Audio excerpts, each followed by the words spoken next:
Hola, hola, ¿cómo están? Aquí los saluda el profesor Gustavo Balmaceda.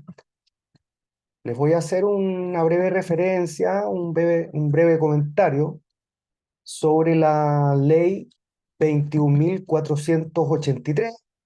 Esta ley se publicó el 24 de agosto del año 2022 y es sumamente relevante porque efectúa muchísimas reformas, modificaciones en nuestro sistema, fruto de un proyecto que se presentó en marzo del año 2021, cuya iniciativa buscaba establecer un reproche penal para aquellos supuestos en que con ocasión de, en ese momento, algún robo o violación, después eso se fue extendiendo a cualquier delito, eh, ocurriese un resultado de muerte de niños, niñas y adolescentes. Bueno, durante la tramitación del proyecto, esto se extendió a personas en situación de vulnerabilidad, es decir, a adultos mayores, para la ley chilena, que nadie se sienta ofendido, por favor. Se entiende por adulto mayor la persona mayor de 60 años, efectuando una interpretación sistemática de las normas. Por ejemplo, lo que sucede en el artículo 489, que establece una excusa legal absolutoria, que se llama la excusa de pariente en ciertos delitos contra la propiedad y el patrimonio, donde, por ejemplo, no hay hurtos, no hay estafas entre hermanos. Es una decisión política criminal que claramente es discutible, pero no es posible la excusa legal absolutoria, es decir, hablemos en sentido más amplio, la eximente, cuando la víctima es una persona mayor de 60 años o para el caso en que intervienen terceros en el delito. Bueno, haciendo esta interpretación sistemática, son personas en situación de vulnerabilidad, niños, niñas y adolescentes, personas mayores de 60 años y también personas que se encuentren bajo el amparo de la ley de discapacidad, la ley 20.422. ¿Mm? Ya vamos a mencionar los alcances de esta modificación. Eh, Solo para recordar una triste historia a propósito del mensaje de la historia de la tramitación de la ley. Chile se conmocionó por la muerte de una niñita de 5 años que murió tras recibir un disparo cuando intentaban robar el vehículo de sus padres. Y esa misma noche, pero en otro lugar, todo esto aconteció en la región metropolitana, murió un niñito también de 6 años en las mismas circunstancias. Se dice en la tramitación legislativa que la sensación de injusticia y de desamparo cuando se cometen delitos contra la propiedad aumenta considerablemente cuando en medio de su comisión se atenta contra la vida o la indemnidad sexual de las víctimas, situación que empeora cuando se trata de niños o niñas. Y en este caso, la extensión se adecúa también a personas en situación de vulnerabilidad en los términos que vamos a pasar a explicar. Son varias modificaciones, voy a ir resumiendo. Comencemos con el Código Penal. Se agrega una agravante en el artículo 12, la del número 22. Es circunstancia agravante, escúcheme bien, cometer el delito contra una víctima menor de 18 años, niños, niñas y adolescentes, ¿cierto? Un adulto mayor, recordemos que para efectos de la ley chilena se entiende por adulto mayor una persona mayor de 60 años o una persona con discapacidad en los términos de la ley 20.422. que establece normas sobre igualdad de oportunidades e inclusión social de personas con discapacidad. ¿Mm? Entonces, hagamos el ejercicio de esta interpretación sistemática de normas que se entiende por persona en situación de vulnerabilidad en la ley chilena para efectos penales, el menor de 18 años, el mayor de 60 y la persona que se encuentre con discapacidad en los términos que se señalan en esa ley especial, que es la 20.422. Ojo,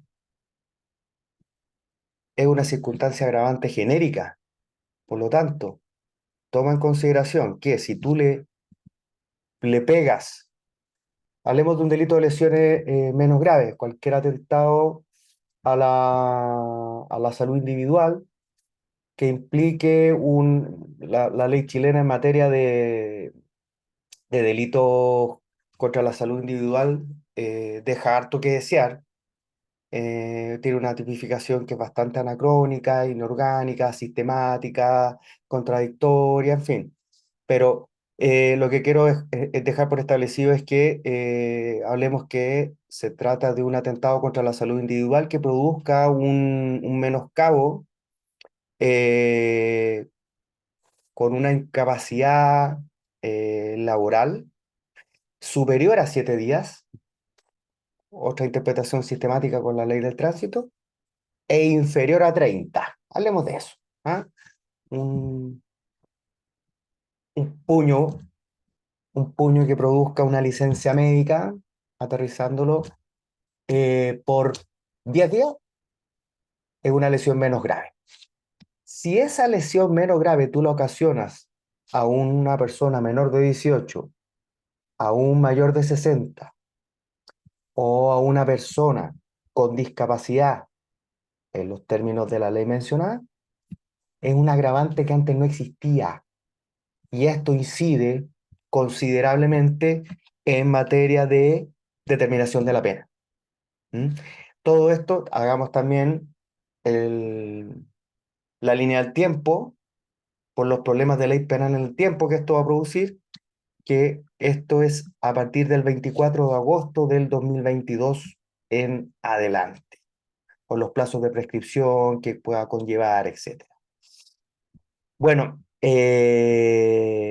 se modifica también el artículo 69 del Código Penal. Recuerden, para entender de este profesor, el artículo 69 es el más importante del código, donde se establece la mayor cantidad a mí, humilde entender, de consecuencias jurídicas. De aquí podemos utilizar a partir de aquí los criterios de imputación objetiva del resultado, criterios víctimo-dogmáticos, de antijuridicidad material, de proporcionalidad, y podemos estar todo el día hablando del artículo 69. Escucha cómo se escucha, cómo está redactado ahora, a partir de la ley mencionada, la 21.483 de 24 de agosto del 2022. Dentro de los límites de cada grado, el tribunal determinará la cuantía de la pena en atención al número y entidad de las circunstancias atenuantes y agravantes y a la mayor o menor extensión del mal producido por el delito, teniendo en especial consideración la circunstancia de ser la víctima un menor de 18 años, un adulto mayor, según lo dispuesto por la ley 19.828, recordemos, mayor de 60, o una persona con discapacidad en los términos de la ley 20.422. Y otra modificación, quiero, a propósito de qué otra modificación quiero llamar su atención, se incorpora un nuevo artículo 69 bis que dice: sin perjuicio de lo dispuesto en el artículo anterior, en los delitos contra las personas, en el caso que concurra alguna de las circunstancias agravantes, cambia el criterio de determinación de la pena. Escucha cómo se escucha. Sin perjuicio de lo dispuesto en el artículo anterior, en los delitos contra las personas, en el caso que concurra alguna de las circunstancias agravantes del número 22 del artículo 12, la pena se determinará excluyendo el grado mínimo si es compuesta o el mínimo si consta de un solo grado. Marco rígido, señoras y señores, si se comete el delito en contra de personas en situación de vulnerabilidad. Muy relevante, por favor, para que lo tengamos en consideración a partir del 24 de agosto de 2022. Bueno, eh, otras modificaciones sobre las que quiero llamar la atención. Eh, Se derogó el antiguo artículo 365. em, a mí me parece bien la modificación que castigaba el sexo consentido entre varones, no entre mujeres, eh, cuando uno de las personas involucradas en el acto sexual, la ley hablaba de acceso carnal, era un menor de 18 años. Entonces, yo no estoy diciendo, esto es una discusión que alguna vez tuve con algún profesor, no estoy vendiendo aquí un discurso político criminal conservador ni liberal, solamente es, ¡pum!, dejemos de tapar el sol con un dedo. Eh, Era un castigo a la homosexualidad, tratándose de atentados sexuales contra menores de 18, tiene, señor, los delitos correspondientes de corrupción de menores, etcétera, etcétera. La violación impropia cuando es menor de 14, el abuso sexual impropio, lo mismo cuando es menor de 14, etcétera. No, aquí se trataba derechamente del castigo de la homosexualidad masculina. ¿Mm? ¿Cuál era el criterio para decir que no había acceso carnal? Obviamente las mujeres no tienen pene. Yo tengo la teoría de que las mujeres eh, pueden acceder carnalmente en autoría mediata. Alguno me dirá, este señor está completamente borracho porque no puede haber autoría mediata en los delitos de propia mano. Un momentito, es algo discutible. No me cabe en la cabeza que la mujer no pueda ser autora inmediata, perdón, autora mediata de un delito de violación si coacciona al faloportante para acceder carnalmente de manera violenta a la víctima. Me perturba político-criminalmente que esa persona sea castigada por un delito de abuso sexual y no por un delito de violación.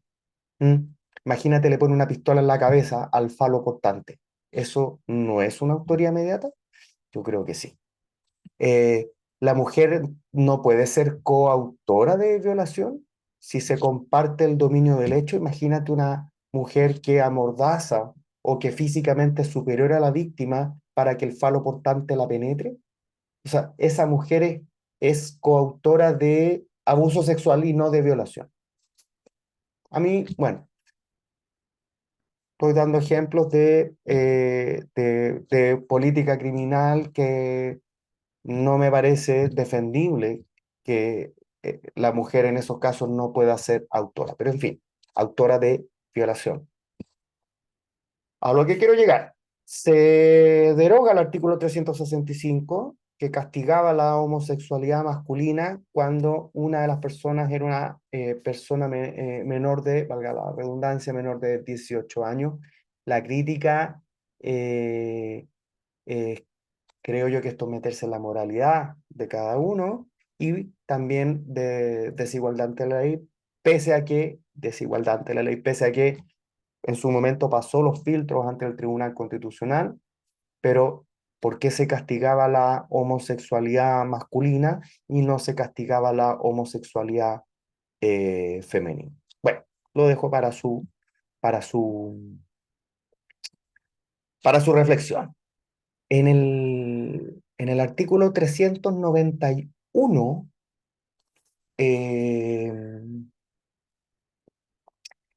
se modifica una de las circunstancias calificantes del homicidio, eh, la número 2, la antigua premio o promesa remuneratoria, eh, se agrega o se modifica al siguiente tenor.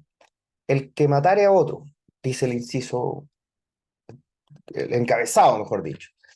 El que matare a otro y no esté comprendido en los artículos 390 bis y ter, será penado, número uno, con presidio mayor en su grado máximo a presidio perpetuo si ejecutar el homicidio con alguna de las circunstancias siguientes.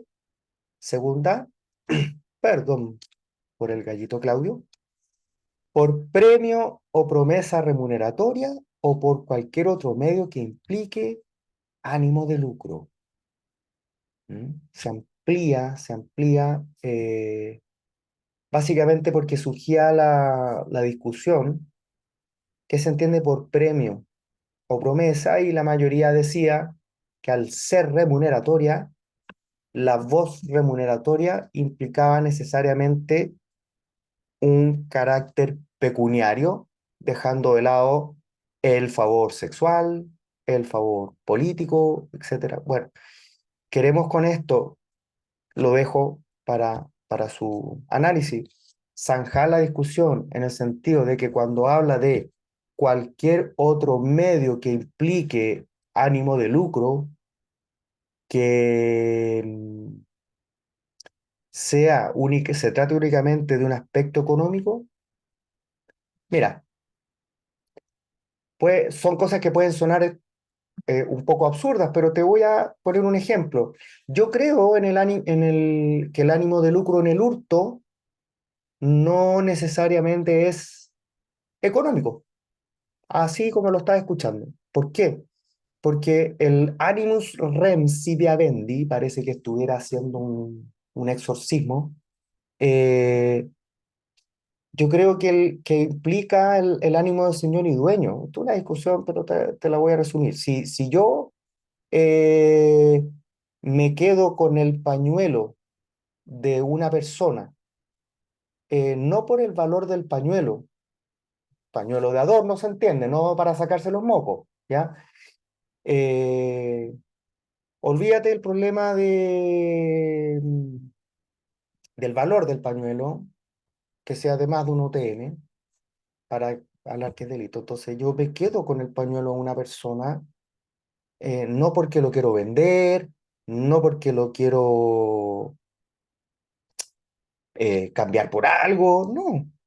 Yo quiero sentir la energía de esa persona, quiero sentir su olor, no sé, fue una antigua novia de mi época de la universidad, ¿qué te importa? Me encontré con ella en un descuido, me quedo con el pañuelo, esto no es verdad, es un ejemplo que se me está ocurriendo, no quiero problemas aquí con nadie, ¿ya? Menos con mi señora que la adoro. Eh, mm, entonces, me quiero quedar con su olorcillo para recordar viejos tiempos.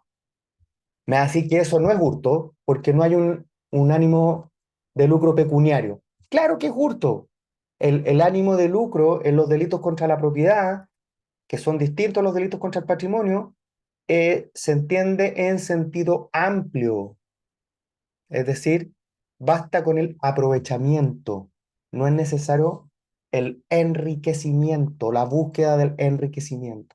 Te lo dejo planteado nomás como uno de los 24.500 raya cero que te importa problemas que genera la discusión. ¿Ya? No va a ser fácil, no va a ser fácil continuar con estas discusiones que, bueno, la jurisprudencia hará su trabajo. En el número 2 del artículo 391 eh, se modifica la pena base del homicidio simple. Se sustituye la voz medio por la frase medio a máximo. ¿Mm? Entonces la pena base para el homicidio simple ahora es presidio mayor en su grado medio a máximo. Subimos entonces eh, el estándar para la determinación de la pena en los delitos contra la vida humana independiente. Recordemos que el homicidio simple es la figura básica o residual, ¿ya? En el artículo 439, eh, hablemos de esta integración de personas con vulnerabilidad. En el artículo 439, para efectos del robo, se contiene el concepto normativo, si quiere llamarlo interpretación auténtica, de qué se entiende por violencia o intimidación en el robo. Y ahí se agrega como parámetro normativo que que se amenace la integridad de niños que se encuentren al interior del vehículo. Eh, las implicancias de eso, ¿habrían existido o no violencia o intimidación sin agregar la frase? Mira, sinceramente yo creo que sí. ¿Mm? Pero pienso, la ley lo que quiere es ser consecuente. Yo creo que faltaron parámetros, pero bueno, consecuente con esta regulación lo más orgánica posible, sistemática posible, a propósito de personas con vulnerabilidad. Bueno, otra cosa importante a propósito de las modificaciones, voy a avanzar un poquito más rápido para no seguirle dando la lata, no sé cómo decirlo. Se modifica también en la ley, que está mejor dicho, en el decreto ley 321 que establece la libertad condicional.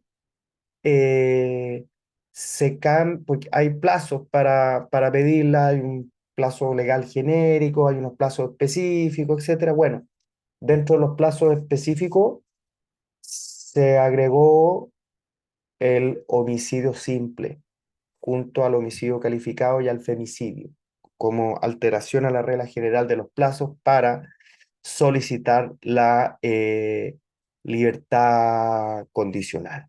¿Mm? Em,